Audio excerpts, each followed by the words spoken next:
semuanya, selamat datang kembali di bimbingan belajar bahasa Inggris online yang kelima untuk tingkat SMP. Di hari ini kita akan mempelajari materi atau topik yang baru. Dan judul dari topik hari ini adalah Simple Present Tense. Nah, mungkin kalian udah pernah dengar apa itu Simple Present Tense. Dan hari ini kita akan belajar lebih dalam lagi tentang Simple Present Tense. Yuk, disimak bersama-sama ya. Simple present tense ini merupakan salah satu dari beberapa bentuk present tense dalam bahasa Inggris. Dan tense ini kita gunakan untuk mendeskripsikan pertama kebiasaan. Jadi ini berkaitan dengan hal-hal yang selalu kalian lakukan setiap hari atau sudah menjadi rutinitas. Misalnya, kalian selalu bangun pagi jam 5 pagi. Nah, itu kalau sudah menjadi kebiasaan, ini masuk dalam kategori simple present tense. Yang kedua, situasi yang tidak berubah. Dan yang ketiga, kebenaran umum. Nah, ini agak berkaitan nih. Contohnya, situasi atau kebenaran umum yaitu seperti matahari terbit di arah mana? Ya, arah timur. Jadi itu adalah fakta atau kebenaran umum yang semua orang sudah mengetahuinya. Atau contoh lainnya misalnya seperti air atau es itu membeku pada 0 derajat Celcius. Nah, itu juga merupakan kebenaran umum yang kita semua sudah ketahui, atau itu merupakan fakta. Dan yang selanjutnya adalah jadwal tetap. Nah, misalnya kalian itu selalu ada kelas bahasa Inggris setiap jam 1 siang di hari-hari tertentu. Nah, ini masuk dalam simple present tense juga.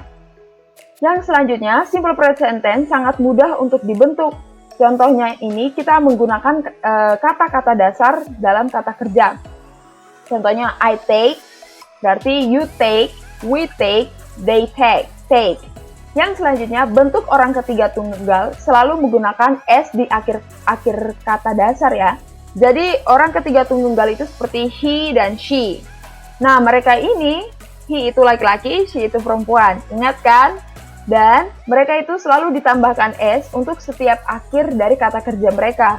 Contohnya, he takes, she takes. Berbeda ya, karena mereka ini merupakan kata orang ketiga tunggal. Diingat ya. Selanjutnya, kegunaan simple present tense itu apa sih? Nah, ini ada 3 poin utama atau kegunaan dari simple present tense. Yang pertama, untuk menunjukkan kebiasaan, kebenaran umum, tindakan yang berulang, atau situasi yang tidak dapat berubah, emosi, dan harapan. Contohnya dari kebiasaan, yaitu I smoke. Oke, berarti kalian itu orang perokok atau kalian itu biasa merokok. Atau situasi yang tidak berubah seperti I work in London. Jadi, saya itu bersekolah di London. Saya bekerja di London, maaf ya. Dan yang ketiga itu ada contohnya dari kebenaran umum seperti London is a large city. Jadi London itu adalah kota yang besar. Nah, itu dia untuk kegunaan simple present tense yang pertama. Yang kedua, untuk memberikan instruksi atau arahan. Misalnya kalian minta tolong seseorang untuk membuka pintu atau menutup pintu. Nah, ini ada contohnya nih. You walk for 200 meters, then you turn left. Jadi kamu berjalan selama 200 meter, lalu kamu belok ke left, kiri. Yang ketiga, untuk menyatakan jadwal tetap di masa kini atau depan. Misalnya yang ini contohnya, your exam starts at 9. Jadi ujian kamu akan dimulai pada jam 9. Atau kalian itu setiap hari hari Selasa, Kamis, dan Sabtu ada les bahasa Inggris jam 1 siang. Nah, itu ya. Dan ingat, simple present tense tidak digunakan untuk menyatakan tindakan atau kejadian yang sedang terjadi saat ini. Misalnya, kalian lagi belajar kan saat ini, nggak boleh kalian pakai simple present tense. Karena itu udah menggunakan tenses yang berbeda lagi. Oke, yang kedua, ini ada beberapa contoh dari untuk setiap kegunaan simple present tense. Yang pertama adalah untuk kebiasaan. Contohnya, he drinks tea at breakfast. Yang kedua, she only eats fish. Yang ketiga, they watch television regularly. Nah, ini untuk contoh kebiasaannya. Contoh yang pertama itu dia minum teh saat sarapan. Yang kedua, dia hanya memakan ikan. Dan yang ketiga, mereka biasanya menonton televisi. Jadi ini kebiasaan-kebiasaan yang pribadi-pribadi tersebut biasa lakukan. Jadi masuk dalam simple present tense. Yang kedua, untuk tindakan atau kejadian berulang. Nah, ini rutinitas juga. Bisa juga nih masuk dalam kebiasaan. Yang pertama, we catch the bus every morning. Yang kedua, it rains every afternoon in the hot season. Yang ketiga, they drive to Monaco every summer. Nah, ini merupakan tindakan atau kejadian berulang. Jadi rutinitas juga masuk di kategori rutinitas. Yang pertama itu contohnya merupakan kami selalu naik bus setiap pagi. Yang kedua, pada saat musim panas, biasanya pada siang hari itu hujan. Dan yang ketiga, mereka berkendara ke Monaco setiap summer. Oke. Dan yang ketiga, untuk kebenaran umum. Nah, ini fakta ya, fakta-fakta yang sudah diketahui orang yang seperti tadi Nis bilang, seperti matahari itu terbit di timur, lalu tenggelamnya di barat. Nah, itu kebenaran umum atau fakta.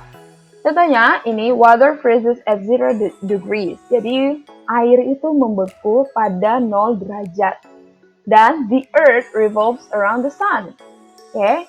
Terus, yang ketiga, her mother is Peruvian. Jadi mamanya ini orang Peruvian.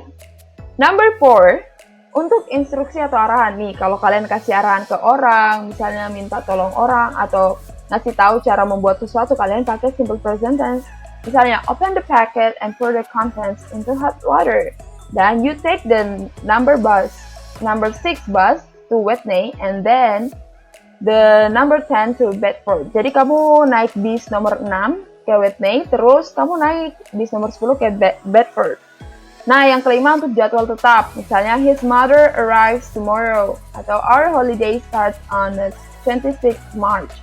Jadi, contoh yang pertama itu, ibunya akan tiba besok, dan liburan kita dimulai pada tanggal 26 Maret. Dan yang keenam, bersama pola future tense. Jadi, ini juga masuk seperti she will see you before she leaves dan will give it to her when she arrives. Nah, itu dia untuk contoh-contohnya. Dan setelah ini kita lanjut lagi. Nah, ini membentuk simple present tense menggunakan kata kerja to think. Nah, ini contoh-contohnya ya. Misalnya yang pertama, I think, itu positif. Kalimat tanyanya berarti do I think. Kalimat negatifnya I do not think. Dan you think, do you think? You don't think. Then number 3, he thinks. Ingat kalau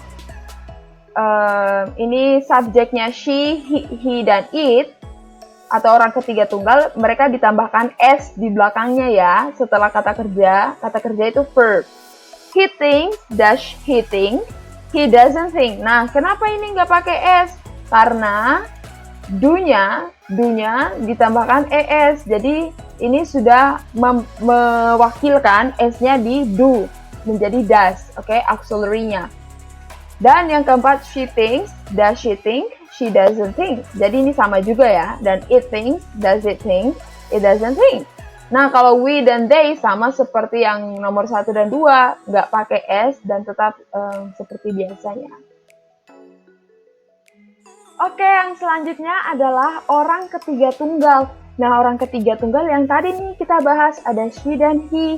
Yang pertama, orang ketiga tunggal itu mereka kata kerjanya selalu diakhiri dengan s atau ditambahkan s di akhir kata kerjanya ya. Contohnya, want menjadi wants, need menjadi needs, give menjadi gives, dan think menjadi think. Jadi he wants, she needs, he gives, she thinks. Oke. Number 2, bentuk negatif dan pertanyaan menggunakan does. Jadi, kalau membuat bentuk negatifnya atau membuat kalimat negatifnya dan kalimat tanya, itu kalian pakai does. Does itu dari mana? Dari do. Oke. Jadi, does ditambahkan dengan infinitif dari kata kerja. Jadi, kata kerja dasarnya. Contohnya, he wants ice cream. Nah, kalimat tanyanya menjadi, does he want ice cream, tapi contohnya di sini strawberry ya. Nah, jadi want-nya sudah nggak pakai lagi S karena sudah dipindahkan ke do menjadi does. Yang selanjutnya, he doesn't want vanilla. Oke, itu ya untuk contohnya. Ini sama juga, want-nya udah nggak pakai S, lalu dipindahkan ke does. Number 3, kata kerja yang berakhiran dengan Y. Bentuk orang ketiga mengubah Y menjadi IES. Oke, ditambahin ini ya. Nih. Contohnya fly menjadi flies, cry menjadi cries. Terkecuali jika terdapat huruf vokal. Huruf vokal itu apa? Yang huruf A, I, U, E, O. Misalnya play tetap menjadi plays, pray menjadi praise. Lalu nomor 4, tambahkan IS ke kata kerja yang berakhiran dengan S, X, sh, cha. Contohnya he passes, she catches, he fixes, it pushes. Oke? Ini kan kata kerja dasarnya tuh pass, terus ini catch, terus ini fix, terus ini push. Gitu ya untuk orang ketiga tunggal. Diingat, ini penting banget kalau kalian membuat kalimat bahasa Inggris. Contohnya, he goes to school every morning. She understands English. It mixes the sand and the water. He tries very hard. She enjoys playing the piano. Nah, kalian lihat ini ada S, ES, S, ES. Ini dari try, tambahin IES, terus S. Remember ini ya, ini penting banget. Selanjutnya exercise. Nah, nanti kita akan lanjut di virtual meeting kita di Zoom. Contohnya ya, Miss kasih tahu. Number 1, do you blah blah blah chocolate milk? Nah, ini you. Berarti kalau you itu apa? Like, atau be like. Nah, kalau you berarti like, ya. Number 2, he blah blah blah not want to go to the movie. Nah, ingat tadi yang Miss bilang kalau kalimat negatif pakainya yang do or does. Yes, jadi he doesn't want to go to the movies. Itu dia untuk exercise-nya, nanti kita lanjut di virtual meeting kita ya. Okay, that's all for today. Thank you very much for your attention and oh ya, jangan lupa kita ketemu di Zoom meeting lagi dan tetap semangat, tetap belajar terus dan do your best. Sampai jumpa, dadah!